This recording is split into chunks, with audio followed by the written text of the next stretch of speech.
Hello everyone, welcome to T one Academy. Myself Sudheer Kumar. Friends, మనం Indian politics సంబంధించి previous year MCQs discuss చేస్తున్నాం కదా. So ఈరోజు మరికొన్ని ఎంసీక్యూస్ చూద్దాము. సో దాంట్లో భాగంగా first question statement oriented question అండి. చూడండి, కింది వాక్యాలను పరిశీలించము అంటున్నాడు. ఫస్ట్ స్టేట్మెంట్ వచ్చేసి విద్యా హక్కు చట్టం విద్యను ప్రాథమిక హక్కుగా ప్రకటించింది అంటున్నాడు. సెకండ్ స్టేట్మెంట్ వచ్చేసి విద్యా హక్కు చట్టం 2009 సంవత్సరంలో ఆమోదించారు అంటున్నాడు. అలాగే థర్డ్ ఆప్షన్ వచ్చేసి ఏమంటున్నాడు, 6 నుంచి 14 సంవత్సరాల లోపు పిల్లలందరికీ ఉచిత మరియు నిర్బంధ విద్య ఇవ్వాలని విద్యా హక్కు చట్టం ప్రకటించింది. ఒకసారి కనుక చూద్దాము. మెయిన్గా మనకి 86th కాన్స్టిట్యూషనల్ అమెండ్మెంట్ యాక్ట్ ఏదైతే ఉందో, 86th కాన్స్టిట్యూషనల్ అమెండ్మెంట్ యాక్ట్ ఉంది కదా, దీని ద్వారా మనం ఏం చేశారు, ఆర్టికల్ 21A కాన్స్టిట్యూషన్లో పెట్టడం జరిగింది. ఆర్టికల్ 21A ఏమని చెప్తుందండి, ఖచ్చితంగా 6 నుంచి 14 సంవత్సరాల పిల్లలందరూ కూడా నిర్బంధ విద్య అనేది కంపల్సరీగా ప్రాథమిక హక్కుగా పేర్కొనడం జరిగింది. అలాగే ఆర్టికల్ 45, 51Aలో కూడా దీనికి సంబంధించిన సవరణలు చేశారు. ఓకే, ఇప్పుడు కనుక చూసుకున్నట్లయితే స్టేట్మెంట్స్ ఒకసారి కనుక చూసుకున్నట్లయితే విద్యా హక్కు చట్టం విద్యను ప్రాథమిక హక్కుగా ప్రకటించింది, ఎస్ అండి. అలాగే విద్యా హక్కు చట్టం 2009 సంవత్సరంలో ఆమోదించారు, అవునండి. అలాగే 6 నుంచి 14 సంవత్సరాల లోపు పిల్లలందరికీ ఉచిత మరియు నిర్బంధ విద్య ఇవ్వాలని విద్యా హక్కు చట్టం ప్రకటించింది, ఎస్ అండి. ఈ 3 స్టేట్మెంట్స్ కూడా కరెక్టే. ఒకసారి చూద్దాం.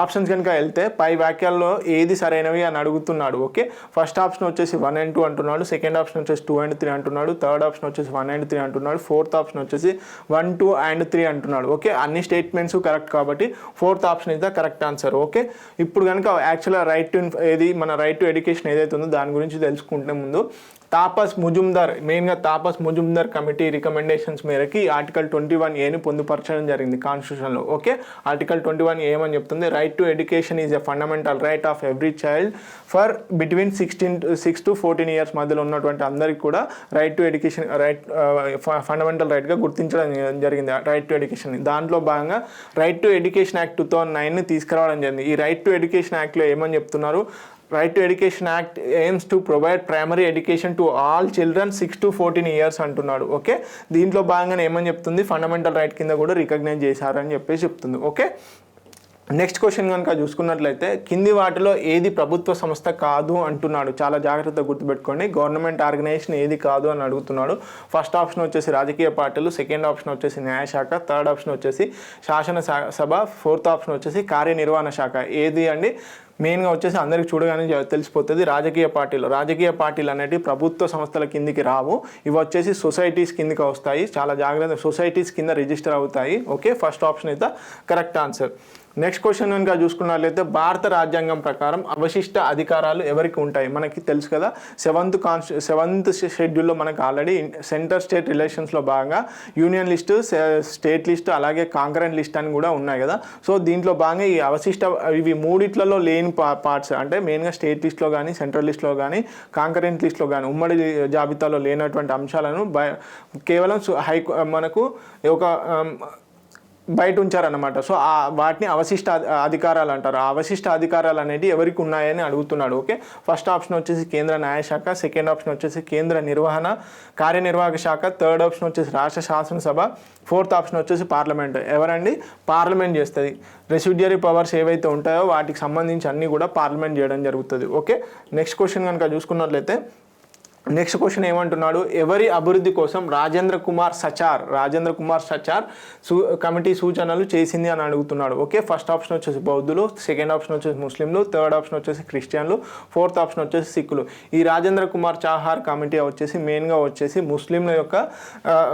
ముస్లింలకు సంబంధించిన కమిటీ అండి. వీళ్ళ యొక్క అభివృద్ధి కోసం అని చెప్పేసి కొన్ని డైరెక్షన్ చేయడం జరిగింది. ఈ కమిటీని మెయిన్గా 2005లో మన్మోహన్ సింగ్ గారి గవర్నమెంట్ టైంలో ఈ కమిటీ వేయడం జరిగింది. ఓకే, దానికి సంబంధించి ఈయన యాక్చువల్గా అయితే former chief justice of high court అన్నమాట, ఢిల్లీ హైకోర్టుకు సంబంధించినటువంటి వ్యక్తి. అలాగే వచ్చేసి ఈయన రిపోర్ట్ వచ్చేసి మెయిన్గా 2006లో సబ్మిట్ చేయడం జరుగుతుంది. ఓకే, 2006లో ఈ రిపోర్ట్ సబ్మిట్ చేయడం జరుగుతుంది. దాంట్లో భాగంగా అడిక్వేట్ రిప్రజెంటేషన్ అనేది కొన్ని ప్లేసెస్లో ముస్లింకి సంబంధించి లేదు అని చెప్పేసి మెన్షన్ చేయడం జరుగుతుంది అనమాట. ఓకే, నెక్స్ట్ క్వశ్చన్ కనుక చూసుకున్నట్లయితే లోకయుక్త ఎవరి చేత నియమించబడతాడు? చూడండి, లోకయుక్త లోక్పాల్ సంబంధించి మెయిన్గా క్వశ్చన్స్ అడుగుతూనే ఉన్నాడు కంటిన్యూషన్గా. సో లోకయుక్తను ఎవరు నియమిస్తారు, లోకయుక్తను ఎవరు రిమూవ్ చేస్తారు అనేది కూడా అడగడం జరిగింది. సో మళ్ళీ అడిగాడు లోకయుక్త ఎవరి చేత నియమించబడతాడని. ఫస్ట్ ఆప్షన్ వచ్చేసి రాష్ట్ర గవర్నర్, సెకండ్ ఆప్షన్ వచ్చేసి సుప్రీంకోర్టు ప్రధాన న్యాయమూర్తి, థర్డ్ ఆప్షన్ వచ్చేసి హైకోర్టు ప్రధాన న్యాయమూర్తి, ఫోర్త్ ఆప్షన్ వచ్చేసి ప్రధానమంత్రి. ఎవరు నియమిస్తారండి? రాష్ట్ర గవర్నర్. అలాగే రిమూవల్ కూడా రాష్ట్ర గవర్నరే చేయగలుగుతాడు. ఓకే, నెక్స్ట్ క్వశ్చన్ కనుక చూసుకున్నట్లయితే భారత రాజ్యాంగం ఈ కింది వాటిని కలిగి ఉంటుంది అని అడుగుతున్నాడు. ఓకే, భారత రాజ్యాంగం మెయిన్గా ఈ కింద ఉన్నటువంటి వేటిని కలిగి ఉంటుంది అని అడుగుతుంది. ఫస్ట్ ఆప్షన్ వచ్చేసి లోక్సభ, రాజ్యసభ, సెకండ్ ఆప్షన్ వచ్చేసి లోక్సభ, రాజ్యసభ, రాష్ట్ర శాసనసభలు, థర్డ్ ఆప్షన్ వచ్చేసి లోక్సభ, రాజ్యసభ, సుప్రీంకోర్టు అంటున్నాడు. ఫోర్త్ ఆప్షన్ వచ్చేసి లోక్సభ, రాజ్యసభ మరియు రాష్ట్రపతి. ఎవరని? లోక్సభ, రాజ్యసభ మరియు రాష్ట్రపతి. యాక్చువల్గా ఏంటంటే ఇక్కడ క్వశ్చన్ వచ్చేసి పార్లమెంట్ భాగం అనేది కూడా అడగొచ్చు, కాకపోతే డైరెక్ట్గా భారత రాజ్యాంగం ఈ కింది వాటిని కలిగి ఉంటుంది అని అడిగాడు. Okay, fourth option is the correct answer. Okay, next question కనుక చూసుకున్నట్లయితే భారతదేశంలో తొలి మహిళా విశ్వవిద్యాలయాన్ని స్థాపించిన రాష్ట్రం ఏది అని అడుగుతున్నాడు. చాలా ఇంపార్టెంట్ ఇది. మెయిన్గా 1916లో ఈ యూనివర్సిటీని, మహిళా యూనివర్సిటీని స్థాపించడం జరిగింది. ఓకే, ఫస్ట్ ఆప్షన్ వచ్చేసి కేరళ, థర్డ్ ఆప్షన్ వచ్చేసి మహారాష్ట్ర, సెకండ్ ఆప్షన్ వచ్చేసి మహారాష్ట్ర, థర్డ్ ఆప్షన్ వచ్చేసి పశ్చిమ బెంగాల్, ఫోర్త్ ఆప్షన్ వచ్చేసి ఆంధ్రప్రదేశ్. ఏదండి? మహారాష్ట్రలో 1916లో మొట్టమొదటిసారిగా ఉమెన్స్ యూనివర్సిటీని స్థాపించడం జరిగింది. దాని గురించి కనుక తెలుసుకున్నట్లయితే ఆ యూనివర్సిటీ పేరేంది అంటే శ్రీమతి నతీబాయ్ దామోదర్ తాకర్శ్రీ. ఓకే, ఈమె పేరు మీదుగా ఉమెన్స్ యూనివర్సిటీని స్థాపించడం జరిగింది. ఇది వచ్చేసి మెయిన్గా 1916లో స్థాపించారు. దీన్ని స్థాపించిన రిఫార్మర్ ఎవరు అంటే సోషల్ రిఫార్మర్. ఓకే, ఆయన పేరు వచ్చేసి మహర్షి డికే కార్వే గారు. తెలుసు కదండి, దొందో కేశవ్ కార్వే గారు 1916లో ఈ యూనివర్సిటీని స్థాపించడం జరిగిందన్నమాట. ఇది మెయిన్గా సౌత్ ఏషియాలో కూడా అప్పుడు మెయిన్గా వచ్చేసి ఫస్ట్ ఉమెన్ యూనివర్సిటీ కూడా. ఓకే, నెక్స్ట్ క్వశ్చన్ కనుక చూసుకున్నట్లయితే లోధా అధ్యక్షతన నియమించిన కమిటీ ఏ భారతీయ అంశంపై సిఫార్సులు సూచించింది అని అడుగుతున్నాడు. ఓకే, లోధా కమిటీ అనేది నియమించడం జరిగింది, దానికి సంబంధించింది.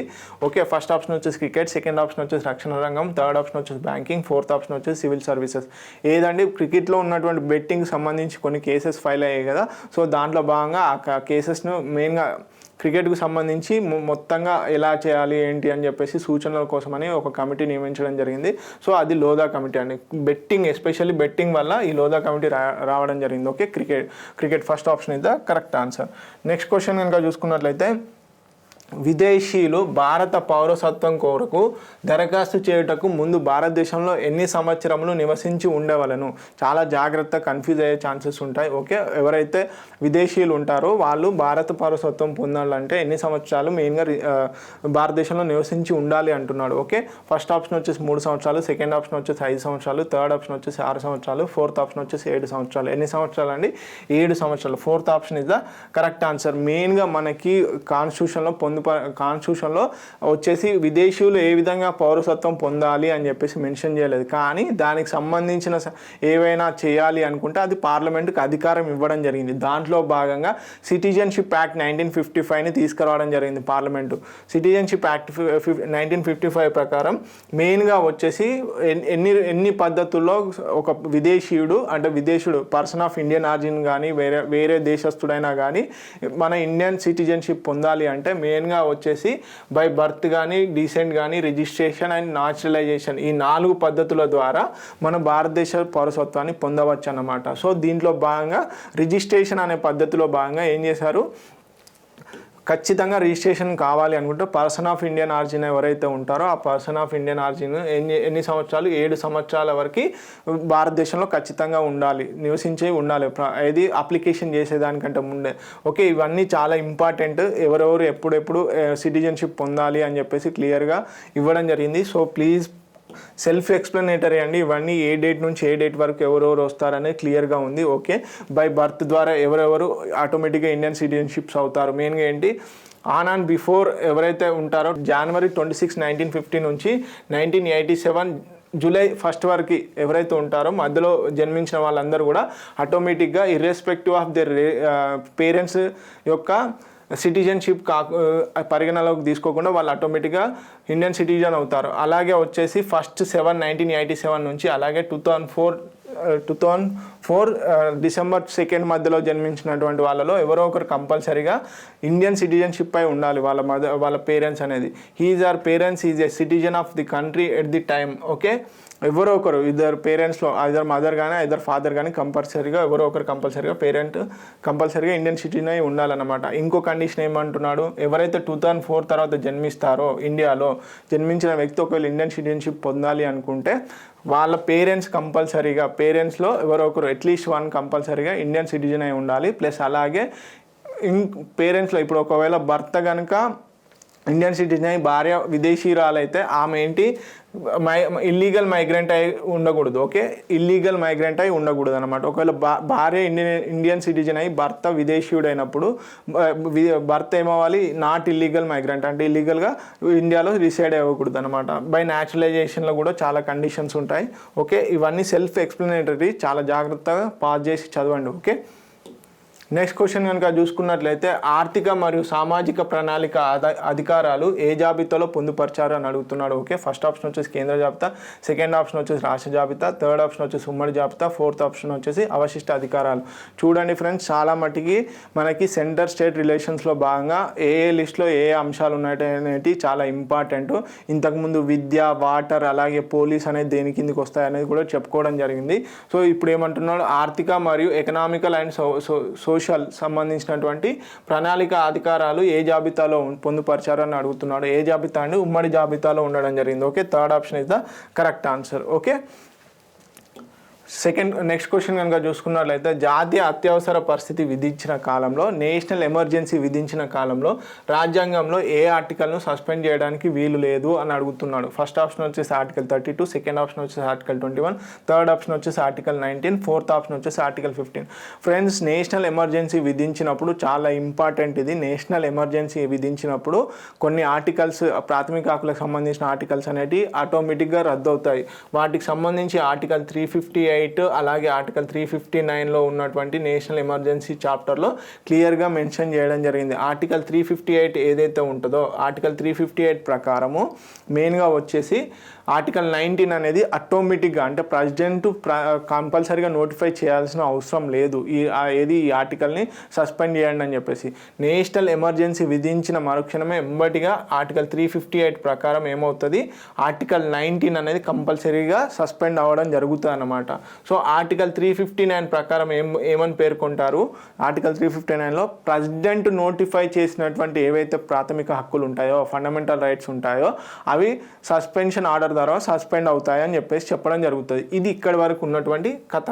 కాకపోతే 44th కాన్స్టిట్యూషనల్ అమెండ్మెంట్ యాక్ట్ ఏదైతే ఉందో, 44వ రాజ్యాంగ సవరణ ఏదైతే ఉందో, ఈ నేషనల్ ఎమర్జెన్సీకి సంబంధించి ఆర్టికల్ 358, 359లో ప్రాథమిక హక్కులకు కొన్ని సవరణలు చేసింది. మెయిన్గా ఆర్టికల్ 358లో 359లో ఏమని సవరణలు చేసింది అంటే, మనకి మెయిన్గా నేషనల్ ఎమర్జెన్సీ అనేది రెండు పద్ధతులుగా ఉన్నాయి. ఏంటి, ఒకటి ఇంటర్నల్, ఒకటి ఎక్స్టర్నల్. ఎక్స్టర్నల్ అంటే వార్ ఆఫ్ అగ్రెషన్ ద్వారా, అంటే వేరే దేశం మన దేశం పైన దండెత్తినప్పుడు విధించే ఎమర్జెన్సీ ఒకటి.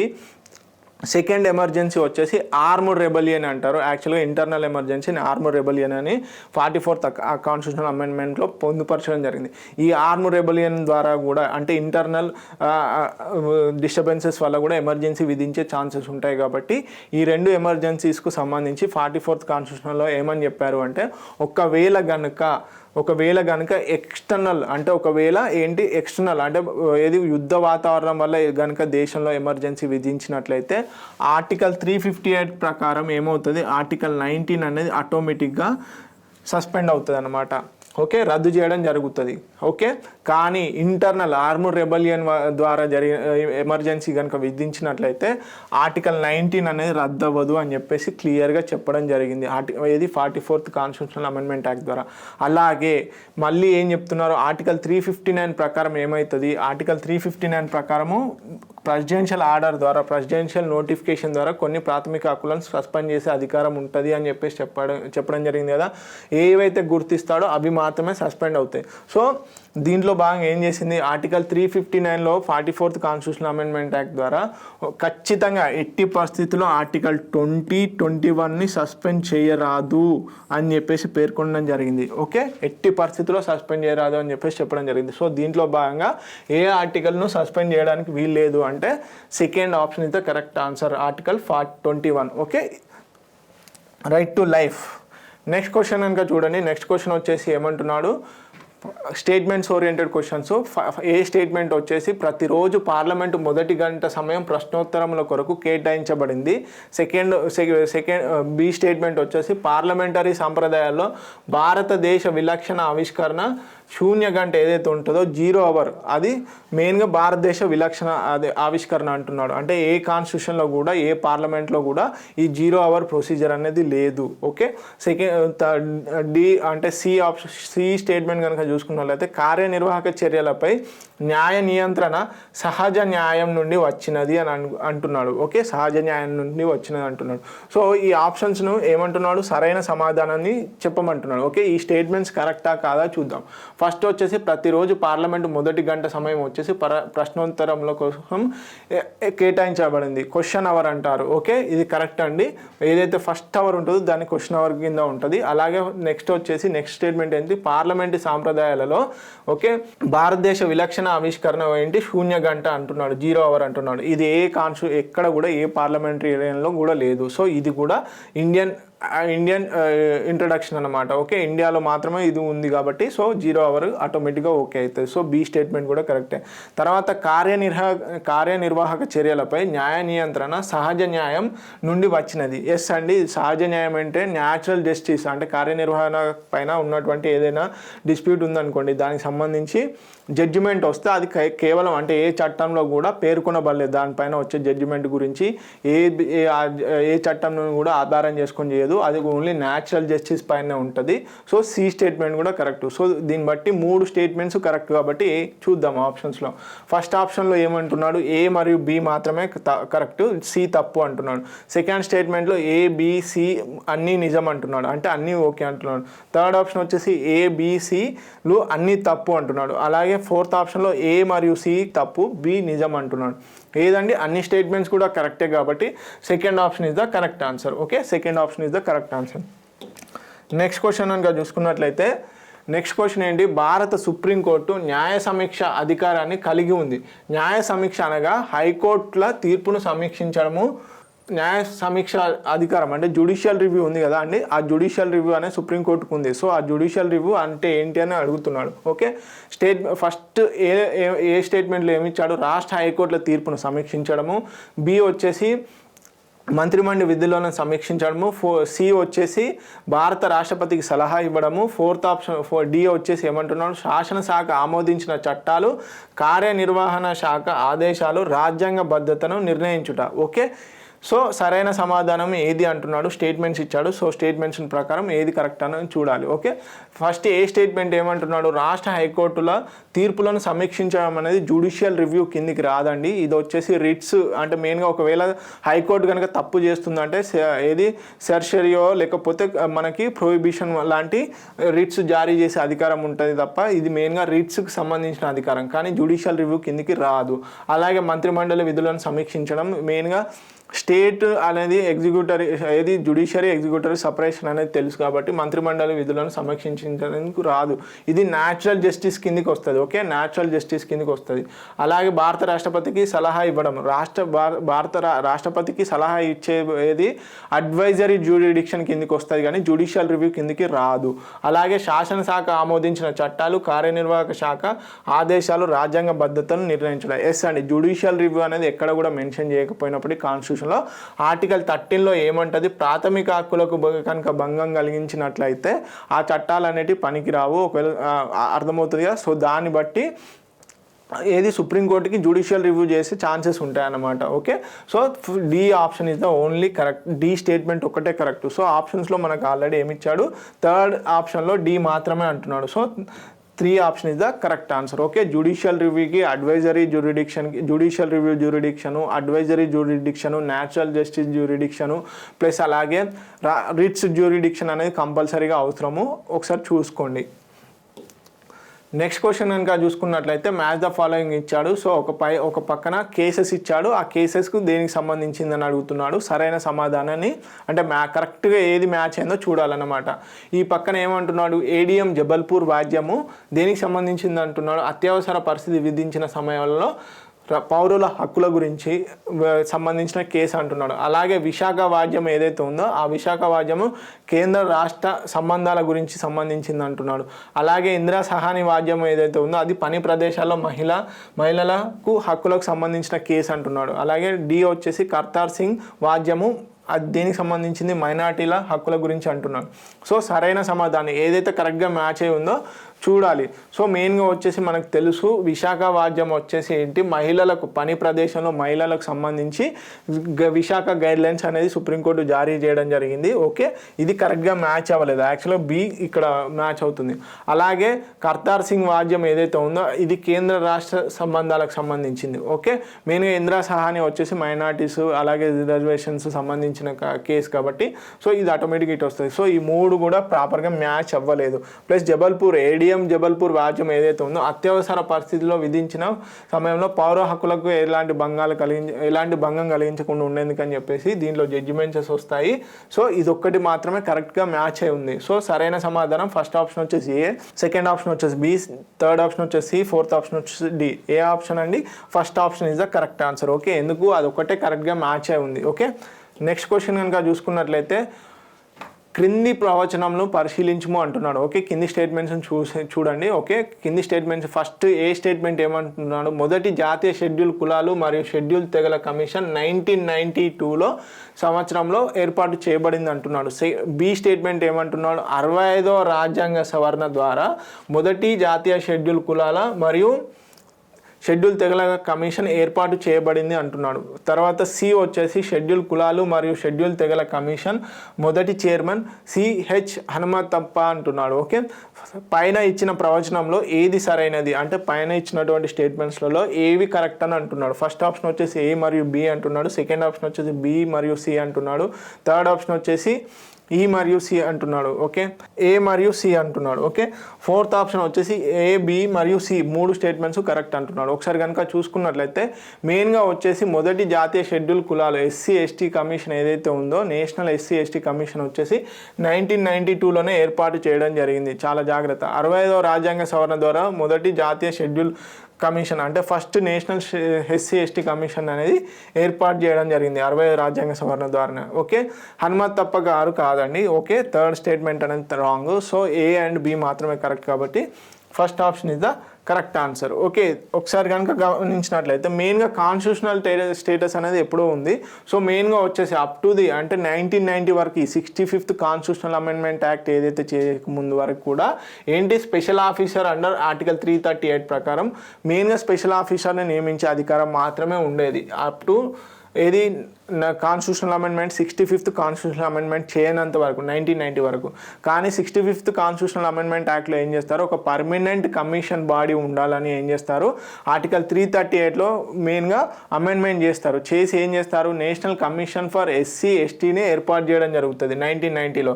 దాంట్లో భాగంగానే 1992లో ఫస్ట్ కమిషన్ ఏర్పాటు చేయడం జరుగుతుంది అన్నమాట. ఓకే, యాక్ట్ వచ్చేసి 1990లో చేయడం జరుగుతుంది కానీ ఫస్ట్ కమిషన్ వచ్చేసి 1992లోనే ఏర్పాటు చేస్తారు. తర్వాత ఏం జరుగుతుంది, ఆర్టికల్ 338 ప్రకారము మెయిన్గా అప్పుడు ఏంటి ఎస్సీ ఎస్టీ కమిషన్ అనేది ఒకటే ఉండే.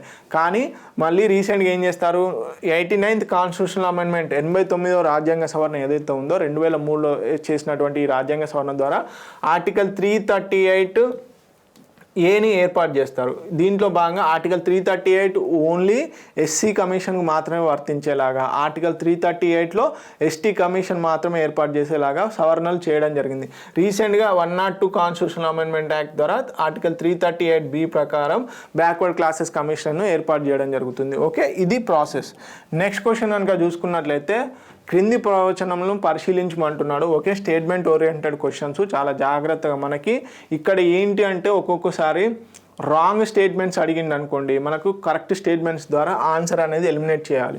ఒకవేళ కరెక్ట్ స్టేట్మెంట్స్ అడిగింది అనుకో, ఈ ఏవైతే స్టేట్మెంట్స్ ఇచ్చాడో ఈ స్టేట్మెంట్స్లలో రాంగ్ వన్ దొరకబట్టుకుంటే అప్పుడు ఆన్సర్ ఈజీ అవుతుంది. ఓకే, ఎలిమినేషన్ ప్రాసెస్ అనే ట్రిక్ యూజ్ చేయాలి.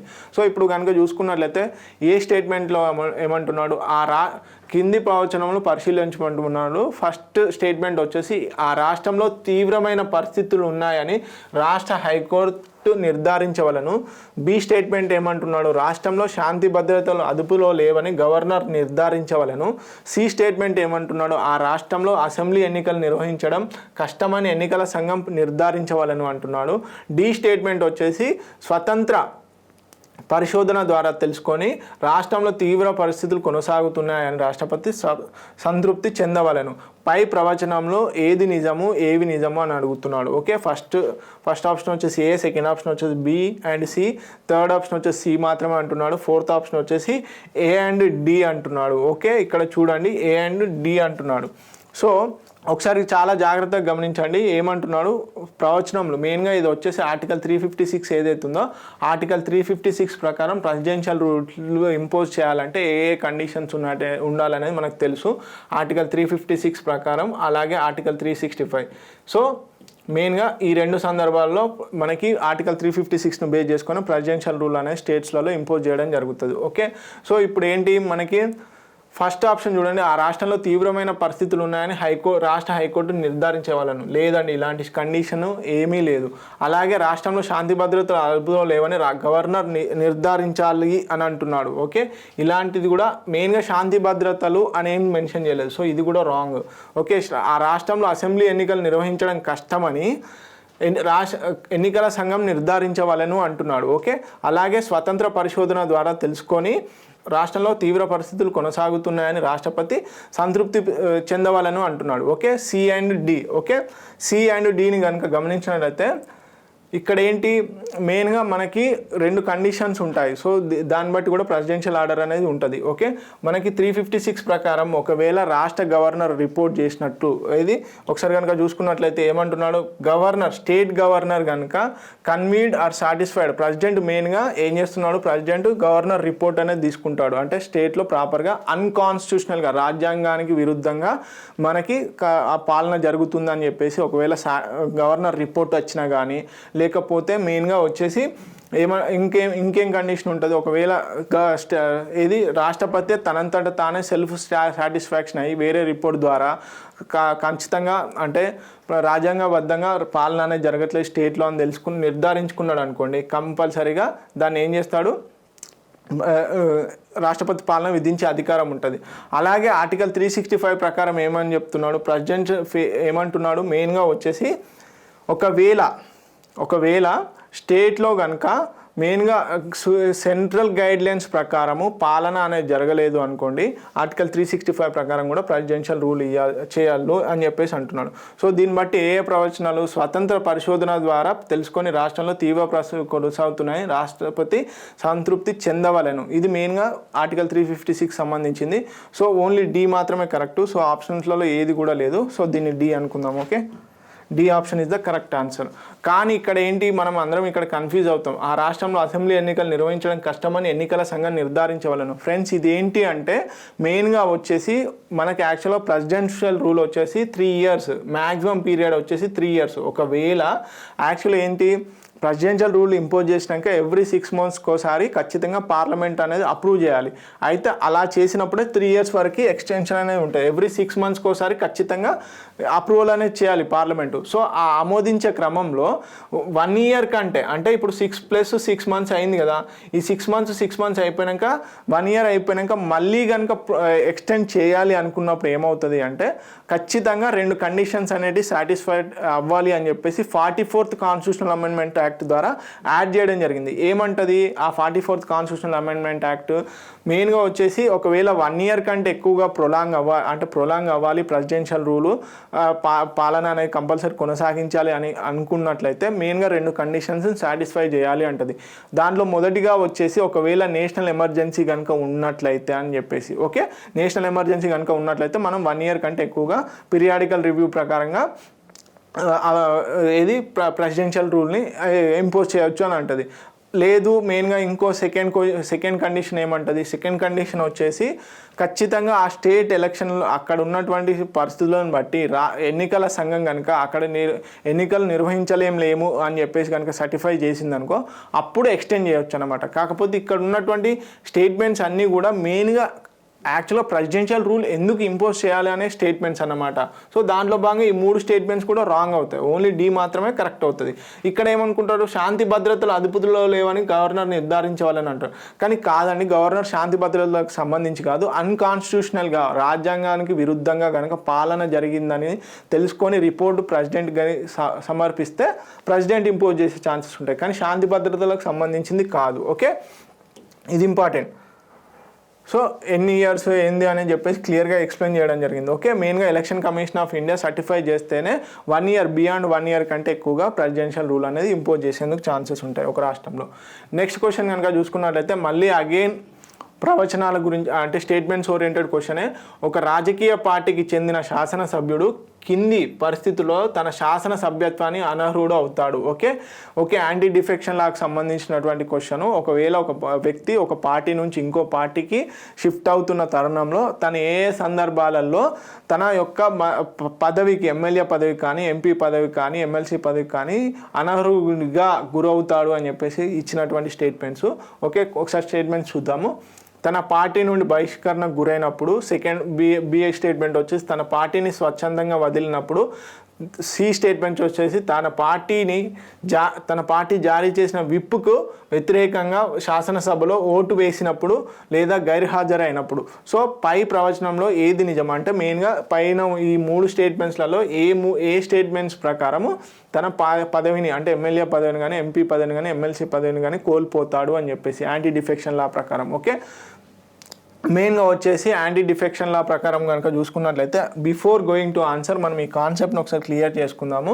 మెయిన్గా వచ్చేసి 10th షెడ్యూల్ ఏదైతే ఉందో 10th షెడ్యూల్ని మనకి 52nd కాన్స్టిట్యూషనల్ అమెండ్మెంట్ యాక్ట్ 1985 ద్వారా ఈ 10th షెడ్యూల్లో యాంటీ డిఫెక్షన్ లాకు సంబంధించి పొందుపరచడం జరిగింది. ఓకే, ఒకవేళ ఒక పర్సన్ కనుక తన పదవిని కోల్పోవాలి అనుకున్నట్లయితే మెయిన్గా వచ్చేసి ఈ కండిషన్స్ అనేది సాటిస్ఫై అవ్వాలన్నమాట. ఏంటి వాలంటరీ గివ్ అప్, అంటే ఒక వ్యక్తి తన పార్టీకి ఆటోమేటిక్గా రాజీనామా సమర్పించినప్పుడు తన ఎమ్మెల్యే పదవిని, ఎమ్మెల్సీ పదవిని ఆటోమేటిక్గా కోల్పోతాడు. అలాగే వయలేషన్ ఆఫ్ ది ఇన్స్ట్రక్షన్స్ అంటాడు. ఏమని, ఒకవేళ ఒక పార్టీ విప్ జారీ చేసినప్పుడు ఏదైనా ఓటింగ్కు సంబంధించి కానీ, ఏదైనా డిస్కషన్కి సంబంధించి కానీ దానికి అగెనెస్ట్గా తను బిహేవ్ చేసి అలాగే గైర్హాజరైనప్పుడు తన పదవిని కోల్పోతాడు. ఓకే, అలాగే ఎలక్షన్ ఇండిపెండెంట్ క్యాండిడేట్ కనుక చూసుకున్నట్లయితే ఒకవేళ ఇండిపెండెంట్ క్యాండిడేట్ ఏదైనా ఒక పార్టీలో జాయిన్ అయ్యింది అనుకోండి, తను కూడా యాంటీ డిఫెక్షన్కు గురయ్యే ఛాన్సెస్ ఉంటాయి. అలాగే నామినేటెడ్ మెంబర్ ఉంటాడు కదండి, నామినేటెడ్ మెంబర్ పరిస్థితికి వచ్చేసరికి నామినేటర్ మెంబర్ ఏమవ్వాలి అంటే ఖచ్చితంగా 6 నెలల లోపు ఏదో ఒక పార్టీలో కంపల్సరీ జాయిన్ అవ్వాలన్నమాట. ఒకవేళ జాయిన్ కాని పక్షంలో, అంటే 6 నెలల కంటే ముందు జాయిన్ కాని పక్షంలో ఏమవుతుంది, తన సభ్యత్వం అనేది రద్దు అవుతుంది అనమాట. సో ఈ విధంగా యాంటీ డిఫెక్షన్ లా అనేది అప్లికేబుల్ అవుతుంది. కానీ ఇక్కడ ఒక డిస్క్రిషన్ ఒక్కటే ఉంటుంది. ఏంటి, మెయిన్గా స్పీకర్ డిస్క్రిషనరీ పవర్. ఒకవేళ ఇప్పుడు సపోజ్ ఆ పార్టీకి సంబంధించిన వ్యక్తి మెయిన్గా మోషన్ అనేది పాస్ చేసినప్పుడు స్పీకర్ దాన్ని స్వీకరించాలి. Speaker decision is the final. Speaker decision వచ్చిన తర్వాతనే జ్యుడిషియల్ రివ్యూ కిందికి వస్తుంది అన్నమాట. ఓకే, ఇది అన్నమాట. సో దీన్ని బట్టి ఇప్పుడు ఇచ్చినటువంటి స్టేట్మెంట్స్లలో ఏదేది కరెక్టు, బి అండ్ మరియు సి మాత్రమే కరెక్ట్ అనమాట. దీన్ని బట్టి ఆప్షన్స్ ఏవి కరెక్ట్ చూద్దాం. ఫస్ట్ ఆప్షన్ వచ్చేసి ఏ అండ్ బి మాత్రమే అంటున్నాడు. సెకండ్ ఆప్షన్ వచ్చేసి బి అండ్ సి మాత్రమే అంటున్నాడు. థర్డ్ ఆప్షన్ వచ్చేసి బిఏ బిసి అంటున్నాడు. ఫోర్త్ ఆప్షన్ వచ్చేసి ఏ మాత్రమే అంటున్నాడు. ఏ ఆప్షన్ అండి, second option is the correct answer, B and C మాత్రమే. ఎందుకు, తన పార్టీ నుండి బహిష్కరణకు గురైనప్పుడు పార్టీ సస్పెండ్ చేసింది అనుకోండి, ఉండదండి. పార్టీకి తను వాలంటరీగా రిజైన్ చేస్తే మాత్రం ఖచ్చితంగా యాంటీ డిఫెక్షన్కి గురవుతాడు. ఓకే, ఇది ప్రాసెస్. నెక్స్ట్ క్వశ్చన్ కనుక చూసుకున్నట్లయితే అసర్షన్స్, రీజన్స్ ఇచ్చాడు. దేశంలో ఉనికిలో గల రాష్ట్ర సరిహద్దులనైనా మార్చే అధికారం పార్లమెంట్కు కలదు. అంటే దేశంలో ఉన్నటువంటి ఏవైతే రాష్ట్రాలు ఉన్నాయో వాటి యొక్క ఉనికిని కానీ సరిహద్దులు కానీ మార్చే అధికారం పార్లమెంటుకు కలదు అంటున్నాడు. రీజన్ ఏమంటున్నాడు, రాష్ట్రాల సరిహద్దులను మార్చే బిల్లును కేవలం రాజ్యసభలోనే ప్రవేశపెట్టవాలని అంటున్నాడు. సో ఇది చాలా ఇంపార్టెంట్, చూడండి. ఓకే, ఆల్రెడీ మీకు ఈ ఆప్షన్స్ అనేది తెలుసు. Assertion correct, reason correct. Assertion రీజన్కి కరెక్ట్ ఎక్స్ప్లెనేషన్ అంటున్నాడు. అసర్షన్స్ రీజన్స్ రెండు సరే కరెక్టే, కానీ అసర్షన్కి రీజన్ కరెక్ట్ కాదు అంటున్నాడు.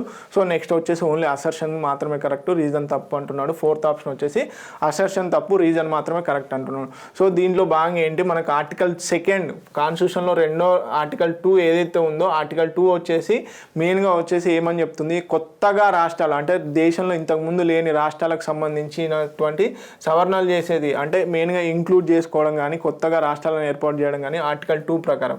కానీ ఆల్రెడీ ఉనికిలో ఉన్నటువంటి రాష్ట్రాలు ఏవైతే ఉంటాయో మెయిన్గా ఏంటి already existing states in India అంటే మన టెరిటరీలో ఆల్రెడీ ఎగ్జిస్టింగ్గా ఉన్నటువంటి స్టేట్స్కి సంబంధించి బార్డర్స్ని చేంజ్ చేయడం కానీ కొత్త రాష్ట్రాలుగా ఇంకో 2-3 కానీ స్టేట్స్ని కలిపి ఒక కొత్త రాష్ట్రంగా ఏర్పాటు చేయడం కానీ ఒక రాష్ట్రం నుంచి ఇంకో రాష్ట్రాన్ని ఏర్పాటు చేయడం కానీ బౌండరీస్ ఆల్టరేషన్ కానీ ఇదంతా కూడా ఆర్టికల్ 3లో పొందుపరచడం జరిగింది. ఓకే, ఆర్టికల్ 3 ద్వారా చేయడం జరుగుతుంది. ఇది existing states. Okay, non existing states వచ్చేసి ఆర్టికల్ 2.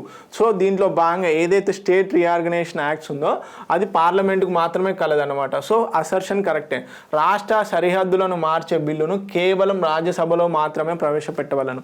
రీజన్ అనేది తప్పండి. ఎందుకు అంటే మెయిన్గా రాజ్యసభలో అని కేవలం అంటున్నాడు. ఇక్కడ చూడండి, కేవలం రాజ్యసభలోనే అంటున్నాడు, కానీ కాదండి, రాజ్యసభలో కాదు, మామూలుగా లోక్సభలో కూడానైనా ప్రవేశపెట్టవచ్చు మొదటిగా. ఓకే, సో రీజన్ అనేది తప్పు. దీన్ని బట్టి third option is the correct answer. Okay, చాలా ఇంపార్టెంట్. కేవలం అనే వర్డ్ అనేది చాలా ఇంపార్టెంట్. చూడండి, రాజ్యసభలో కూడా ప్రవేశపెట్టవచ్చు, కానీ కేవలం రాజ్యసభలోనే కాదు, లోక్సభలో కూడా ప్రవేశపెట్టవచ్చు ఫస్ట్గా. ఓకే, నెక్స్ట్ క్వశ్చన్ కనుక చూసుకున్నట్లయితే క్రింది ప్రవచనాలను చదవమంటున్నాడు. Statement oriented question. అఖిల భారత సర్వీస్లోను నిబంధనలు భారత రాజ్యాంగంలో స్పష్టంగా పేర్కొన్నారు అంటున్నాడు. బి స్టేట్మెంట్ వచ్చేసి జాతీయ అభివృద్ధి మండలి ప్రస్తావన రాజ్యాంగంలో లేదు అంటున్నాడు. ఓకే, సి స్టేట్మెంట్ వచ్చేసి స్టాంప్ డ్యూటీని కేంద్రం విధిస్తుంది, రాష్ట్రాలు వాటిని వసూలు చేసుకొని వినియోగించుకోవచ్చు అంటున్నాడు. ఓకే, సరైన జవాబు ఏంటి? ఫస్ట్ ఆప్షన్ వచ్చేసి ఏ మరియు సి నిజం కానీ బి తప్పు అంటున్నాడు. అలాగే సెకండ్ ఆప్షన్ వచ్చేసి ఏ బి సిలు నిజం అంటున్నాడు. థర్డ్ ఆప్షన్ వచ్చేసి ఏమంటున్నాడు, ఏ మరియు సి మరియు అన్నీ కూడా ఏ సిలు తప్పు కానీ బి ఒప్పు అంటున్నాడు. ఫోర్త్ ఆప్షన్ వచ్చేసి ఏ మరియు బిలు ఒప్పు కానీ సి తప్పు అంటున్నాడు. ఏదండి, మెయిన్గా ఆర్టికల్ 312 ప్రకారం మనకి ఆల్ ఇండియా సర్వీసెస్ అనేటివి ఉన్నాయి. ఆల్ ఇండియా సర్వీసెస్ 3 మాత్రమే, చాలా జాగ్రత్త. IPS, IAS, IPS, IFS, Indian forest service, ఈ 3 మాత్రమే ఆల్ ఇండియా సర్వీసెస్. వాటికి సంబంధించి ఆర్టికల్ 312లో పేర్కొనడం జరిగింది. జాతీయ అభివృద్ధి మండలి ప్రస్తావన రాజ్యాంగంలో లేదు. ఎస్, నేషనల్ డెవలప్మెంట్ కౌన్సిల్ ఏదైతే ఉందో అది మెయిన్గా కాన్స్టిట్యూషన్లో పేర్కొనబడలేదు. అలాగే స్టాంప్ డ్యూటీని కేంద్రం విధిస్తుంది, రాష్ట్రాలు వాటిని వసూలు చేసుకొని వినియోగించుకోవచ్చు అండి. ఎస్ అండి, ఇది కూడా కరెక్టే అండి. సో దీన్ని బట్టి ఏంటి, 3 స్టేట్మెంట్స్ కూడా కరెక్టే. So second option is the correct answer. Okay, చాలా జాగ్రత్త. ఎందుకు చూడండి, జస్టిఫికేషన్ అనేది కంపల్సరీగా 100% అక్యురసీ కోసము జస్టిఫికేషన్ అనేది ఇంపార్టెంట్. ఓకే, నెక్స్ట్ క్వశ్చన్ కనుక చూసుకున్నట్లయితే భారత రాష్ట్రపతులలో కార్మిక ఉద్యమాలతో సంబంధం కలవారు ఎవరు అంటున్నాడు. ఫస్ట్ ఆప్షన్ వచ్చేసి వివి గిరి, సెకండ్ ఆప్షన్ వచ్చేసి ఎన్ సంజీవ్ రెడ్డి, థర్డ్ ఆప్షన్ వచ్చేసి జాకిర్ హుస్సేన్, ఫోర్త్ ఆప్షన్ వచ్చేసి ఆర్ వెంకటరమణ. ఎవరండి, వివి గిరి గారికి మెయిన్గా వచ్చేసి కార్మిక ఉద్యమాలతో సంబంధం కలదు. Okay, first option is the correct answer. Okay, ఇదాన్ని ఇండియన్ పాలిటిక్స్ సంబంధించినటువంటి ఎంసీక్యూస్. సో ఇలానే మరికొన్ని ఎంసీక్యూస్ ఖచ్చితంగా డిస్కస్ చేయడం జరుగుతుంది. ఇప్పటివరకు జరిగినటువంటి అన్ని ఎంసీక్యూస్ ఖచ్చితంగా డిస్కస్ చేస్తాము. కరెంట్ అఫైర్స్ రిలేటెడ్ అయినప్పటికీ కూడా ప్రస్తుతానికి జోడించి చెప్పడం జరుగుతుంది. So please watch T1 academy. Thank you so much.